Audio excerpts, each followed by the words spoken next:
Shalom, everybody. This is Dave from Universal Truth of Mankind. I am your host, and this is Kabbalah 301. Tom Ross and myself will be discussing Genesis chapter 1, verse 24. And this was a real good discussion. It was enlightening because we all know that English does not represent Hebrew very well. So we tried in one instance to read just the Hebrew characters themselves and try to understand what the passage is saying without translating it into an English translation. We had some revelations. It was very exciting, very enjoyable. And we would like to see you watch this and share this with you, what actually happened. We had some major insights. And we have to ask the question, is English is a translation of the Hebrew into English purposely missing the mark? Or is English just a horrible way of translating Hebrew? We're not here to judge that, but that's what it comes down to. So stay tuned, watch to the end, enjoy yourselves, and thank you for everything. And please remember, we're both on Rumble and on YouTube. Look at the playlists, poke around a little bit, and enjoy all the videos. Shalom, everybody. Have a good time.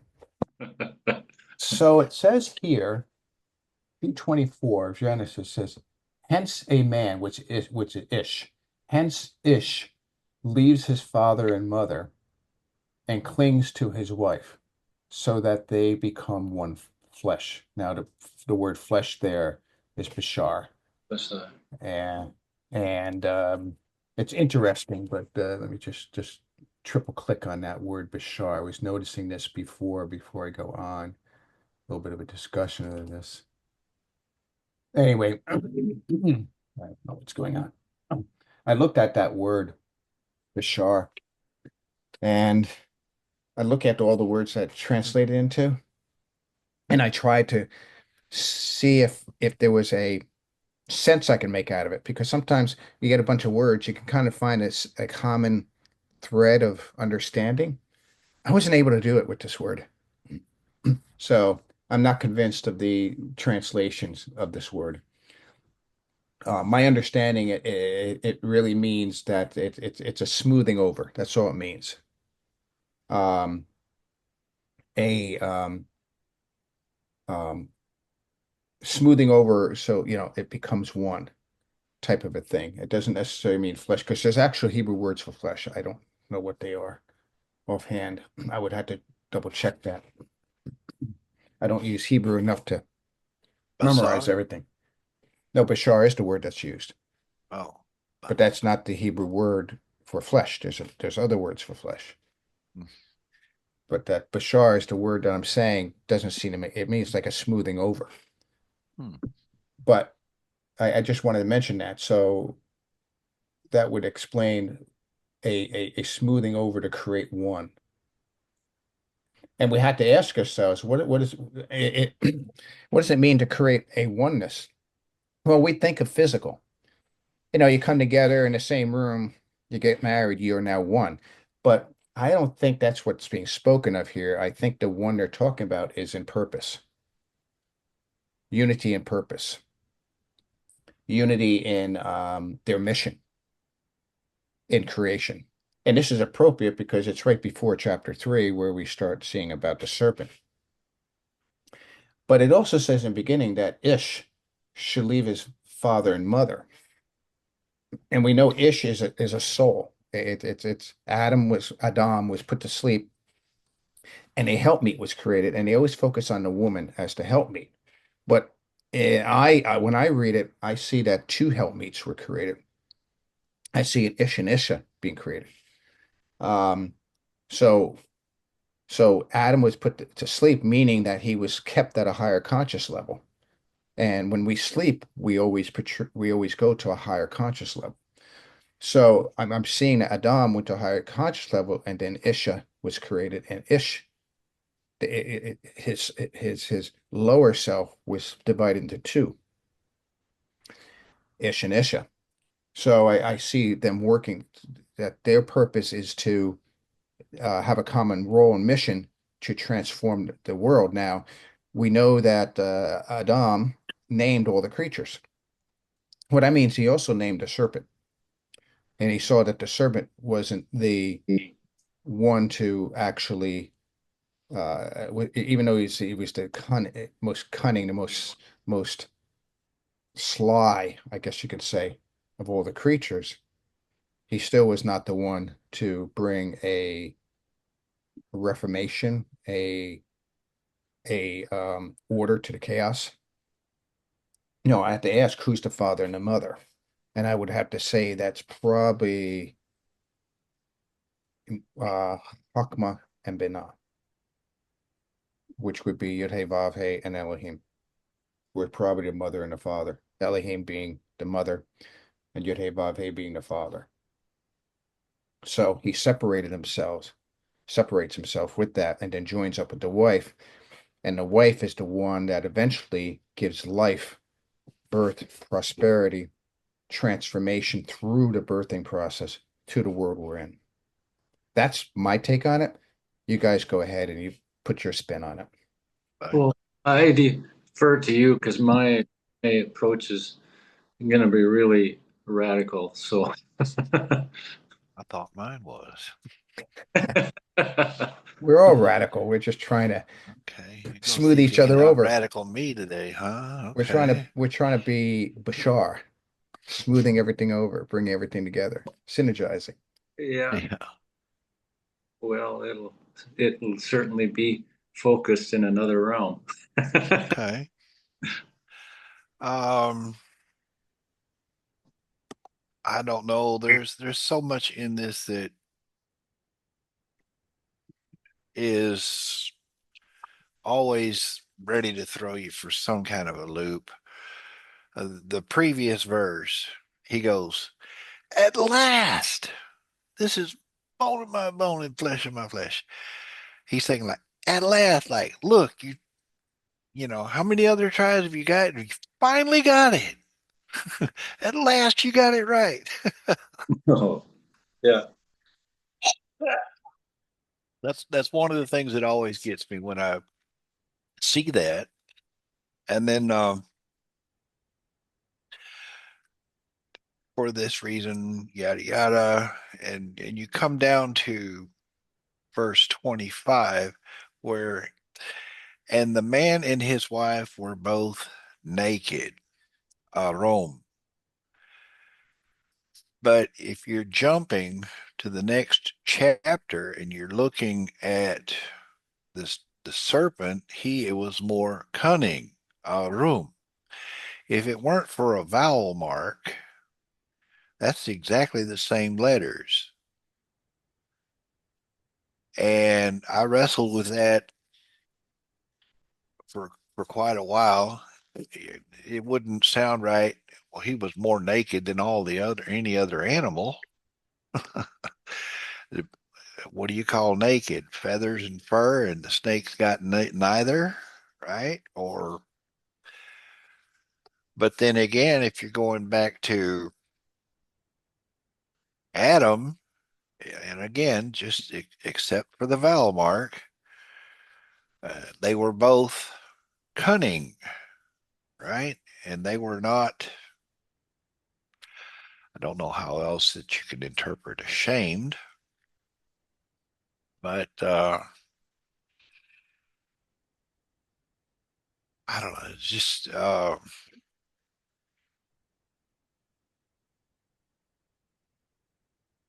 those things always just kind of trip me up, and I try not to get hung up on it because, in some respects, I'm trying to see this in a more metaphorical sense than just a literal sense, not taking away from the physical literal of it, but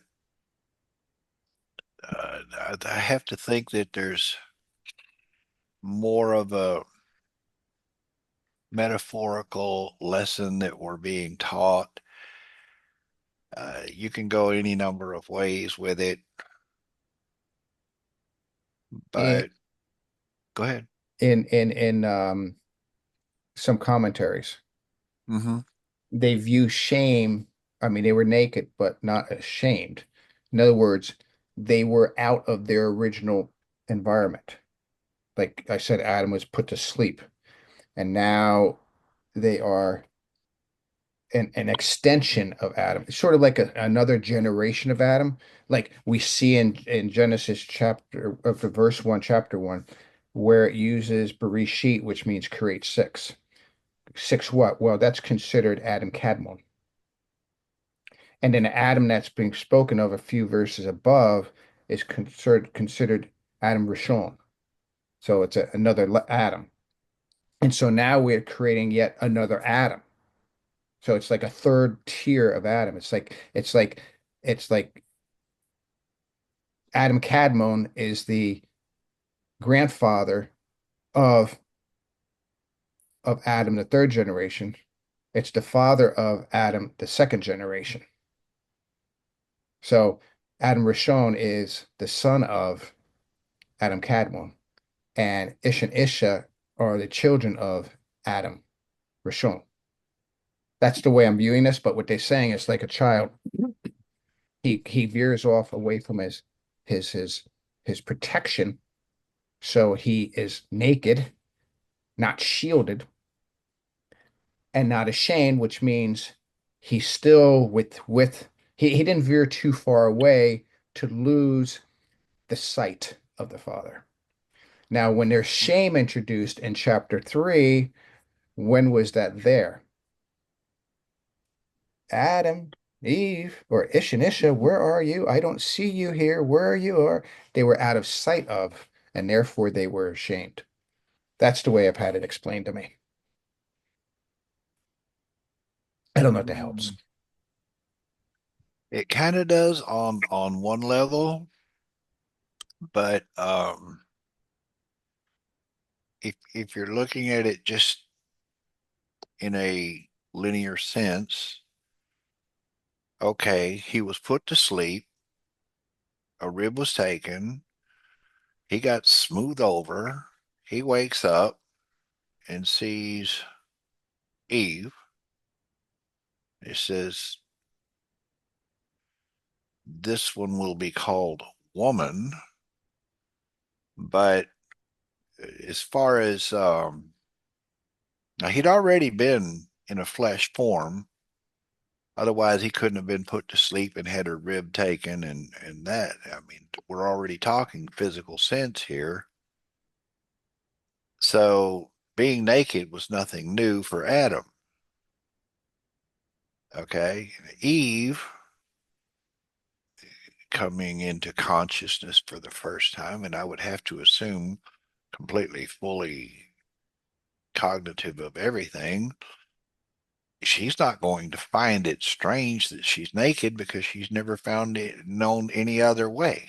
They both wake up naked, if you will. Well, if Eve didn't previously, I'm sorry, Isha didn't previously exist, then how would she know that she was naked? Exactly. Or how would If she know she would be ashamed in chapter 3? exactly. You wake up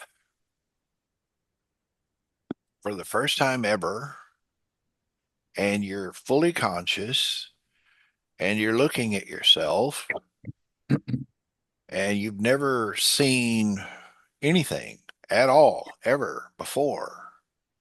Trees, birds, rocks, Adam, you know, yourself. This is a brand new experience. You don't have anything to compare it to. You don't even have any concept of clothing. So there's no way they could ever be ashamed of being naked. The only that would suggest that they had a previous existence in which there was an environment in where there was clothing, But where does the word shame come into this? not ashamed. Why did it say it not ashamed? Why was it so important to say it's not, they weren't ashamed, where they That's are the in chapter 3? And, obviously, he's trying to make a point. Well, yeah, definitely. But what's that point? That's what I meant. That's the confusing part. Um, See, I look at it from a spiritual sense and say, hey, they weren't flesh at the time, fleshly beings. So they were like a spiritual, a soul protrusion to be used as a means to transform, starting chapter 3, the world, because that's when they receive skins. Before that, they didn't have skin.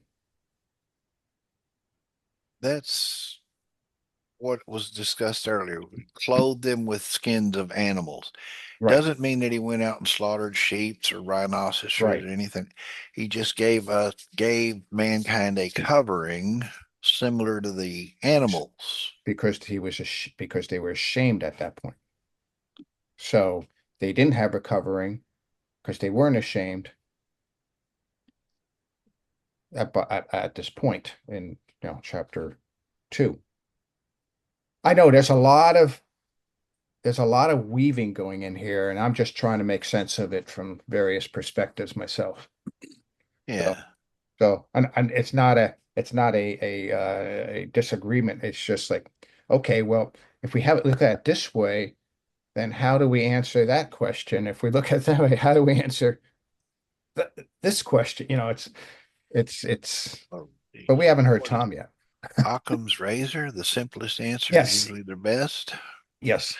We don't quite Please, have Tom, that yet. go ahead. Come on, Tom. Well, the beginning of verse 24 starts off with ayin, lamed, and then the hyphen, kaf, and mem final. It's really interesting in the connections that uh, have been highlighted, the words that have been highlighted in terms of naked and cunning, according to the translation. Well, when I analyzed the first couple of words in Genesis chapter 4, it appeared to me that there was this sense of vision, perception that is being directed. Wait a minute. We're on 224 right now. I'm sorry. You on 220, 3-1? no, yeah, 224. Yeah, Or 224. I'm sorry. You jumped to 3-1. I lost your connection there. Sorry. okay, so in the beginning of Genesis chapter 2, verse 24. I'm sorry, I skipped a number here. It begins with the signature letters. Letters is ayin, lamed, and then a hyphen, and then kaf and nun final. Well, I thought, okay, is it addressing? Is there something beyond the translation that's being supplied here? And all I could think for is I could think of is that with perception and vision, it will come right to the center of calf, which is to receive, an open hand to receive. But nun final, in my understanding of things, which is quite a little bit different, nun final speaks to the principle of the indeterminate. In other words, uh, the what is going to happen is based on the vision that's coming forth from within us and in us with an open hand, and it will leave us with a principle of the indeterminate. So in other words, what will we do? How will that vision affect us? So what's And what's what's the difference between a nun and a final nun? oh, the noon is simply life condensed in individual existences. But what it really indicates to me is that noon final speaks of, and in quantum physics speaks of the principle of the indeterminate. In other words, what will happen and the probabilities that will be based on what will happen Within is, within Malkut. pardon me? Within Malkut. Yeah, yeah, within us. Right, right, because it's going down. Okay. Yeah, and so the speaks to me of probabilities based on vision. And the vision can direct Lamed, which is ox goad, will direct the particular movement in our existence and what comes forth within the center of our being, because Kaf is with the Jagesh in the middle, and it will bring us to probabilities. I mean, it's critical. Vision is critical. And when you look at and highlight the words that um, Ross has located, naked, begins with the letter ayin, and then another word that he had mentioned, the cunning, with reference to the serpent, begins with the letter ayin, and then in verse further on it says, "And Hashem, God made," begins the first phrase, the first letter in that phrase begins with the letter ayin, and so I have a tendency to think that it is more so about a particular vision that is birthed within us that directs our energy to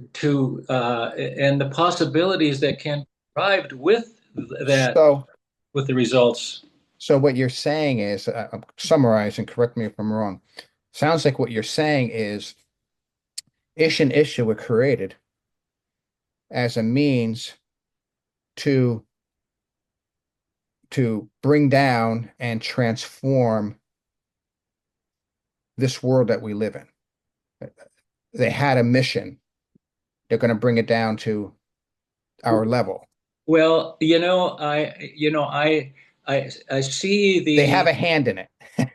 well, I really understand that, but I've had to distance myself from the translation and from Right. the interpretation, because if I look at the letter Ish, Aleph, Yod, and Sheen, which is different than Shin, it speaks of, to me, is the power that's generated through the vision that is mentioned by the first letter in verse 24.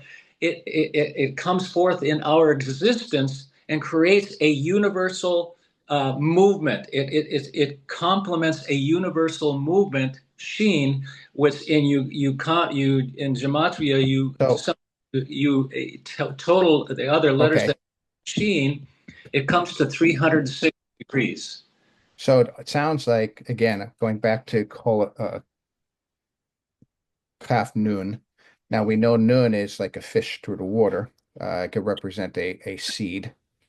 Yeah, yeah. And I'm thinking now the seed, the seed's now going down to Malkut, down to our level. So Ish's mission is to transform Malkut, or transform our world of existence. And they're the left and the right hand to do that. They're the hands to potter and a clay type thing to transform what we have here. That seems like that's why they had to be unified, why you had to leave the mother and the father, so that you can transform the world. That's your the seventh day is the day of rest. God stopped creating. So now it's man's turn to now to take what was given to them and transform it into something at the lower level. So I see, yeah, I see steps here going down to that transformation. It also makes me think now, chapter three, I'm not going to talk about chapter three, but with with with the woman, her mission is to infiltrate the enemy and then transform the enemy from the inside out to transform this world. That's what it sounds like to me. Well, it's interesting to know, in addition to what you're saying, is that shall leave. It has Ayin in the divine formula that makes up those two specific words. So again, Ayin is playing a major contribution to what is being said here in both of these verses. And it's interesting because in Isha, Isha is and where is the word Isha? I mean, I'm looking at the letter Wow. configuration, and it really is. If I honestly, guys, I have had to distance myself from any predetermined interpretation of the man and the woman and all of that kind of thing, I like and it. done that. I've So, myself up to the formula of the words so without any interpretation. And boy, I see a lot of different things that are happening here energetically within us which would include both the masculine and feminine dimensions that are a part of us. So the Uh, Ayin, just hold on, Ayin, Zion, and the bait. That's telling me that Venus is being cut from the bait, from the very first character of Genesis 1:1. Genesis 1:1, Bereshit, bait. That's where um before that is the essence of the creator. We don't know anything about that. And then the bait, that's a house. So it seems like the Venus is being separated from the house, yes, yeah. the emptiness, the eyes, the nothingness, I've oftentimes looked at vanity. Sorry, go ahead. individual letters, including bet and Yod it acts as a feedback unit. In other words, Yeah. in other words, I see Tav as a major feedback unit, which is feeding back to us all that has taken place. And so in Genesis Wow. Bereshit, it doesn't begin with the letter Aleph, but it's presupposed coming from the center of the letter Beit, which is a doggess in the middle, which means that there. He's creating feedback units within all of us in the divine process, and the Bereshit begins. It ends with the letter Tav, which is the reversal of energy and a feedback unit to all of the various letters that are preceding before it. So would I be wrong in looking at it this way? This is good. I'm glad you're doing this because you're making me think differently, Tom. So we could say the kaf and the nun. I know you say there's a dogish in there. So with the dogish, it means something's being restricted, right? Yes, it's right So center so of the existence of the letter right. So we have a resistance. So we have a hand with a resistance in the center. in the center, and we Yeah. have a nun, which is going all the way down into Malkut. So there's a resistance. There's a hand that's holding something, and it's going to take that and bring it down and seed some kind of a seed. Then we go to the Ish, which is the Aleph, the Yud, and the Shin. So we see a strength, a Yud, um, Yud. Um, which how do I say that? Well, we know Ish is referring to um, trying to think. It's a strength. It's a strength with. Okay, I'm sorry. The Nun is like a fish in the water. I'm sorry. It's like a fish in the water. It's like a sperm, and the Yud is like it's the hand, but it's a hand from above. So strength, hand from above, shin, which it means pressure, which means a cutting, which can also mean a um, um, like a biting could represents two teeth. And then you have the ion, the eyes, the veinness being separated from the bait or being separated from the house, Well, it's a part of the house. part of the house. It really could be a But part of the house because of the beginning of the verse, in my opinion, yeah, yeah, highlighting the letter Kaf, which is just a further derivative of the letter Beit. right, And Beit is like an archetype, and then the letter Kaf is in the existence, the right. archetype container in existence. And so Wow, um, you're right. It is like a formula. I don't have words for it, but it's like a formula. it really is. It's And the inauguration of something to be pursued in everything else that follows. But notice the Aeins are very perception and vision, or the Yes. vision, is fundamental to what takes place inside of us as You know what containers. that's saying? Ayin, Zion, and Beit. That's to me, that's the creation of individuality. Well, yeah, exactly.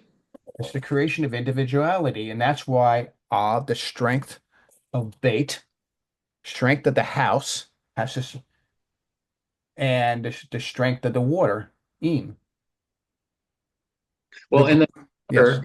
the water, in my humble opinion, in the way I see it, water speaks of least resistance. It's neutral, a neutrality. And so the submissiveness and the neutrality of reception can be open to what Hmm. frequency is going into the water.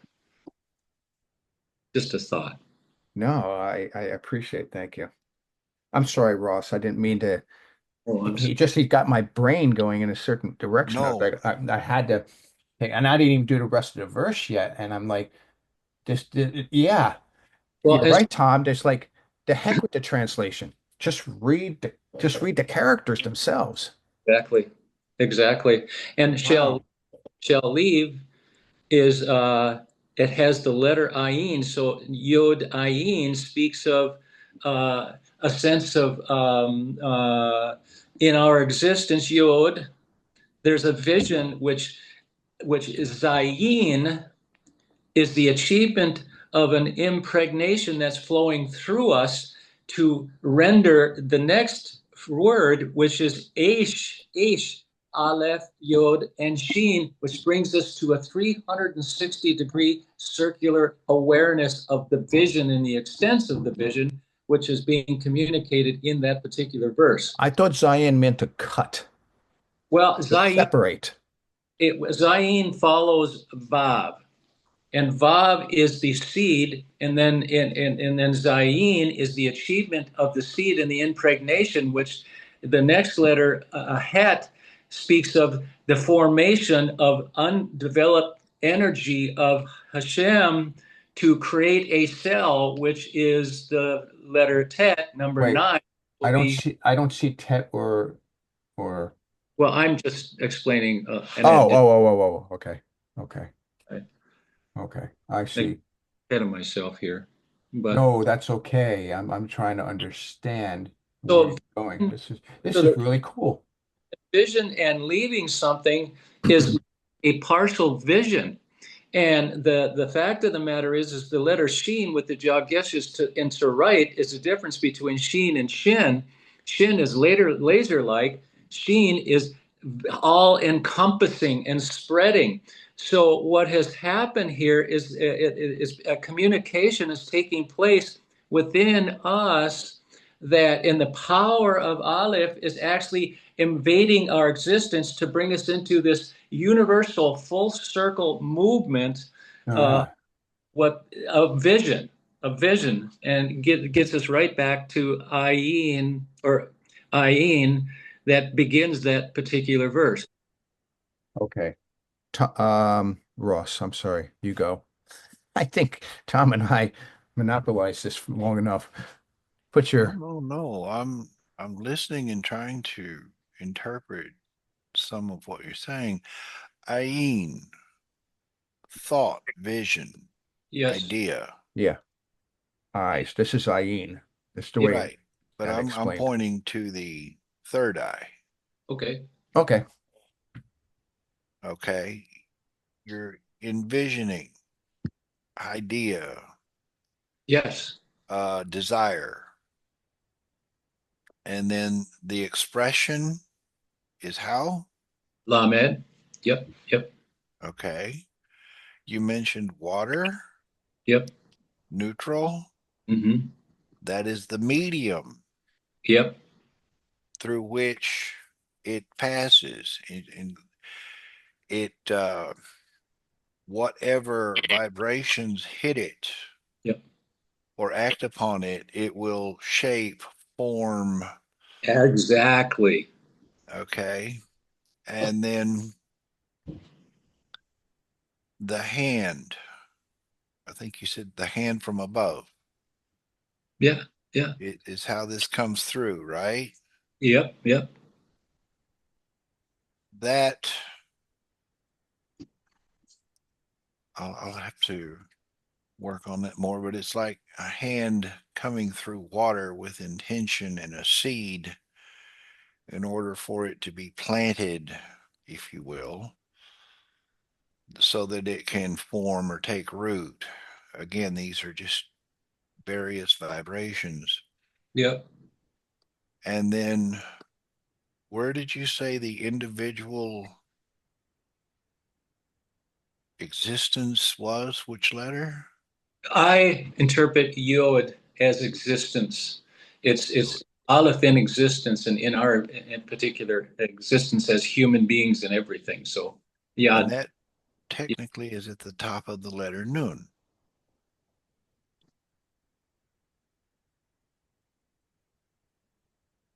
And not specific, but it's almost like there's a yud at the top of the Oh, you final nun. talk about the final noon being basically a yud with a vav. Yes. That's what the construction of the letter. Yeah, character. I mean, yeah, yeah, you're right. And you said that was the impregnation. And what's and that's not much different than Zion. Zion also has similar construction. I just feel that it's speaking of a state of consciousness within us all. Yeah. That's exactly it. And Yeah. vision, I don't know about you guys, but if I see a particular vision, it directs my energetic flow in and Right. through my life. Now, Lamed consists of Mem and Dalet. Now, Mem is the water, and Dalet is a form of resistance and a structure which brings forth an existence in us, in our openness to us to bring a place of probabilities. So in other words, you can use the dollet. It's like a door. It meters the flow. Risk, yes, yeah, yep.